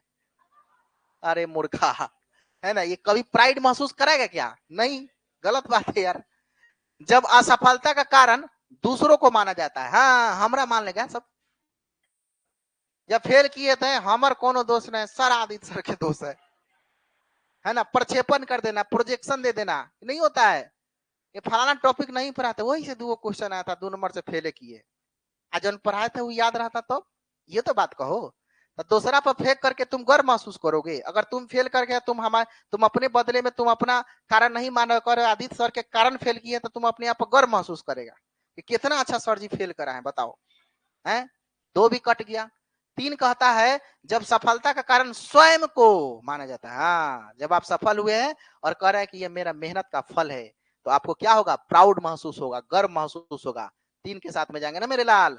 कहता है जब सफलता का कारण दूसरों को माना जाता है, तो और गलत हो गया, आदित्य सर तो सब स्थिति में बदनाम है। ऑप्शन नंबर किसके साथ में जाएंगे, सी के साथ में जाएंगे, D C is the right answer.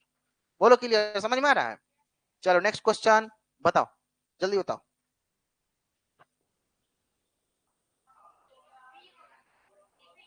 बाप रे, सब तो धुआं उड़ा दे रहा है, सीधे देखते हैं।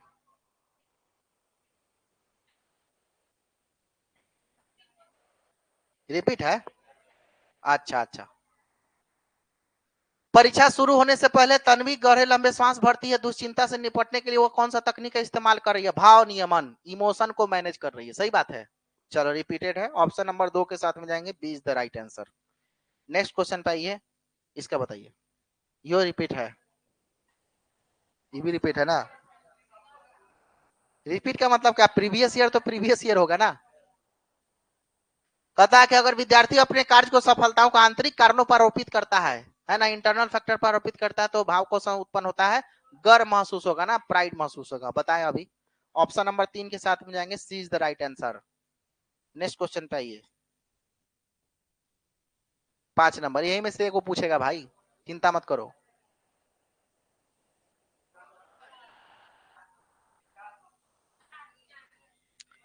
कहता है कि कौन सा संवेग विद्यार्थियों को अधिगम में हतोत्साहित करेगा? हतोत्साहित का मतलब समझते हैं? एक होता है प्रोत्साहित, एक होता है हतोत्साहित, एक होता है हाथ पकड़ के ऊपर खींचना, एक होता है टांग पकड़ के नीचे खींच देना। बस, टांग पकड़ के नीचे खींचना हतोत्साहित है, हाथ पकड़ के ऊपर खींचना प्रोत्साहित है। तो कौन टांग पकड़ के नीचे खींचेगा बताओ?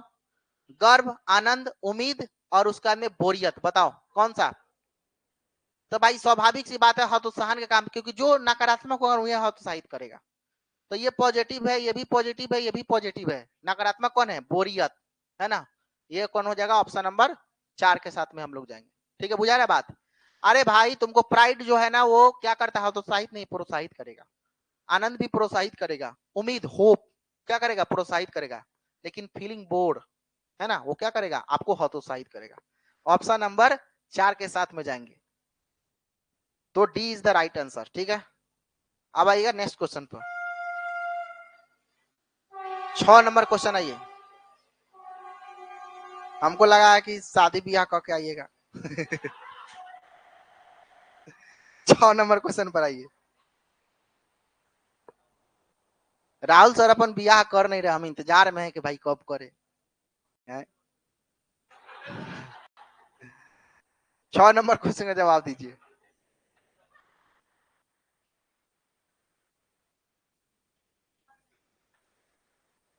अब देखिए, इसमें 4 आदमी था, 5 आदमी मुख्य रूप से, जैसे हम और निखिल सर 5 दिन के अंदर में शादी किए। ठीक है ना, मतलब हमारा शादी 27 को था, उनका शादी 22 को था, है ना। और उसके बाद में इंगेजमेंट हुआ 5 दिन के गैप में, शादी हुआ 5 दिन के गैप में। और उसके बाद में देवाशीष सर का भी शादी हो गया, वो बचल ही है राहुल सर। हम सोच रहे हैं कि वो फंस जाए। चलिए आइए 6 नंबर क्वेश्चन पर आइए। कहता कि जब एक विद्यार्थियों को एहसास होगा यदि वह सफलता का आरोपण आंतरिक मानता है, और का एहसास होगा यदि वह असफलता का आरोपण बाह्य मानता है। हाँ, तो दो को जवाब देना होगा तुमको। देखो यहाँ पर देखो, मतलब इसमें समझ में आ रहा है क्वेश्चन क्या कर रहा है? इसमें दो जवाब तुमको मिलेगा। मतलब यह है कि जब एक विद्यार्थी को एहसास होगा कि यदि वह सफलता का आरोपण आंतरिक मानता है, जब आंतरिक मानेगा तो उसको गर्व होगा क्या? और एहसास होगा कि यदि वह असफलता का आरोपण बाह्य मानता है, तो बाह्य मानेगा तो उसको क्रोध होगा। समझ में आ रहा है ना? तो इसलिए इस क्वेश्चन का सही उत्तर क्या हो जाएगा? Option number 3, C is the right answer. Next question, जल्दी आइए, 2-3 क्वेश्चन और है, इसका बताइए।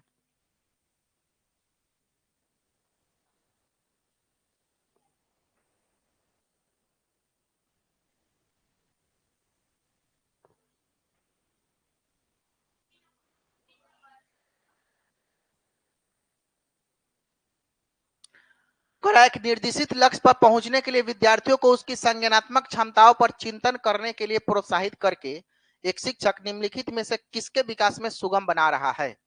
क्या इसको हम घोषणात्मक ज्ञान कहेंगे? क्या प्रतिक्रियात्मक ज्ञान कहेंगे? इसी को तो बोलते हैं मेटाकॉग्निशन। क्योंकि बात यहां पर देखो ना किसका किया गया है? विद्यार्थियों की संज्ञानात्मक क्षमताओं पर चिंतन। देखो, संज्ञानात्मक क्षमता पर चिंतन मतलब कॉग्निटिव कैपेसिटी पर थिंकिंग की बात कर रहा है। और चिंतन, संज्ञानात्मक क्षमता किससे जुड़ा रहता है? मेटाकॉग्निशन से जुड़ा हुआ रहता है ना। बाकी रटकर याद करना तो ऐसे ही धरती पर बोझ हो गया। ऑप्शन नंबर किसके साथ में जाएंगे? 3 के साथ में। अच्छा, मेटा कॉग्निशन क्या होता है? चिंतन करना, तर्क करना, सोच करना, विचार करना। अरे कॉग्निशन के फुफेरा भाई है मेटा कॉग्निशन, ठीक है ना। तो हम लोग किसके साथ में जाएंगे? 3 के साथ में जाएंगे। चलिए नेक्स्ट क्वेश्चन, आइए बताइए इसका जल्दी।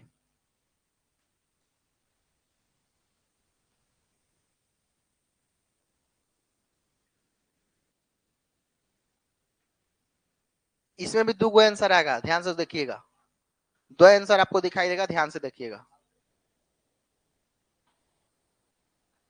किसी कार्य की सफलता या विफलता पर निम्नलिखित में से कौन सा आरोपण भविष्य में विद्यार्थियों की प्रेरणा और समरूपी कार्यों में संलग्न होने के प्रयासों में वृद्धि कर पाएगा? बताओ।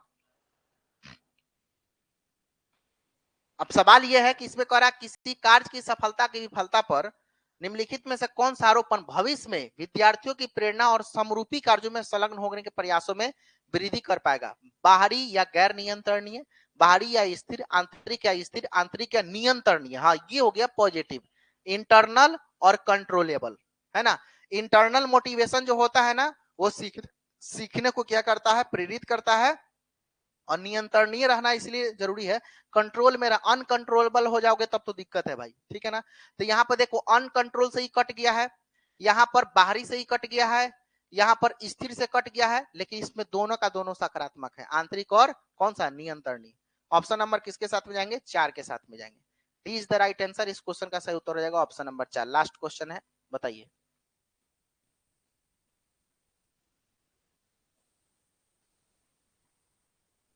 वही बात है, सेम क्वेश्चन है। किसी कार्य को सफलता विफलता पर यही है। ऑप्शन नंबर किसके साथ में जाएंगे?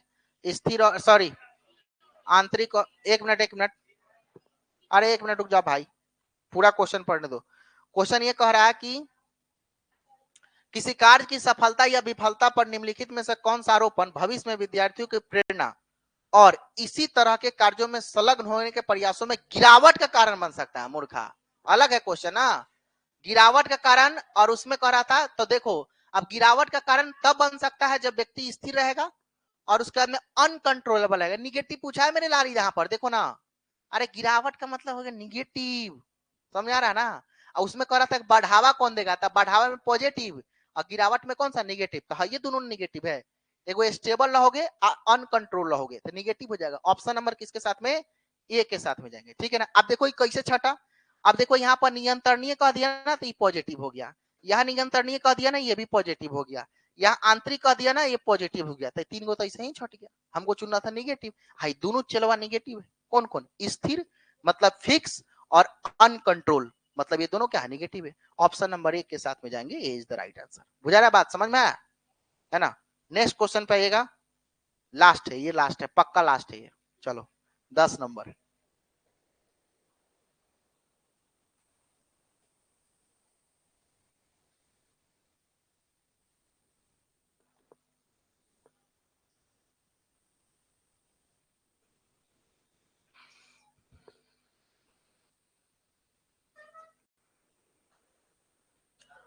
विद्यार्थी अधिगम के प्रति आतुर और अभिप्रेरित होते हैं जब अध्यापक, आतुर का मतलब होता है सीखने के प्रति एकदम इनकरेज हो जाना, मोटिवेट हो जाना।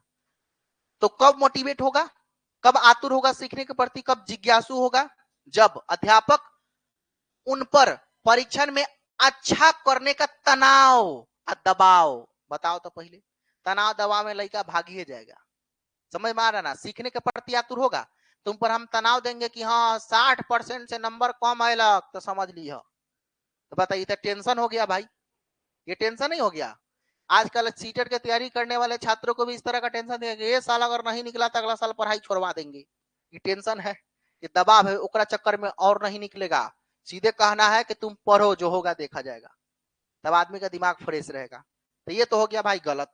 2 नंबर कहता है सफलता पर पुरस्कार और असफलता पर दंड। कहा गया कि तुम फर्स्ट करेगा तो तुमको मोटरसाइकिल खरीद कर देंगे, अगर फेल कर गया तो घर से निकाल देंगे। तब वही तनाव हो गया भाई, है ना। और 3 नंबर कहता है कि अधिगम प्रक्रिया को पूरी तरह अपने नियंत्रण में रखना है। पूरी तरह, पूरी तरह, पूरी तरह, देख लो, पूरी तरह मतलब पूरा का पूरा हमारा कंट्रोल में रहे, तब तक गड़बड़ा गया ना।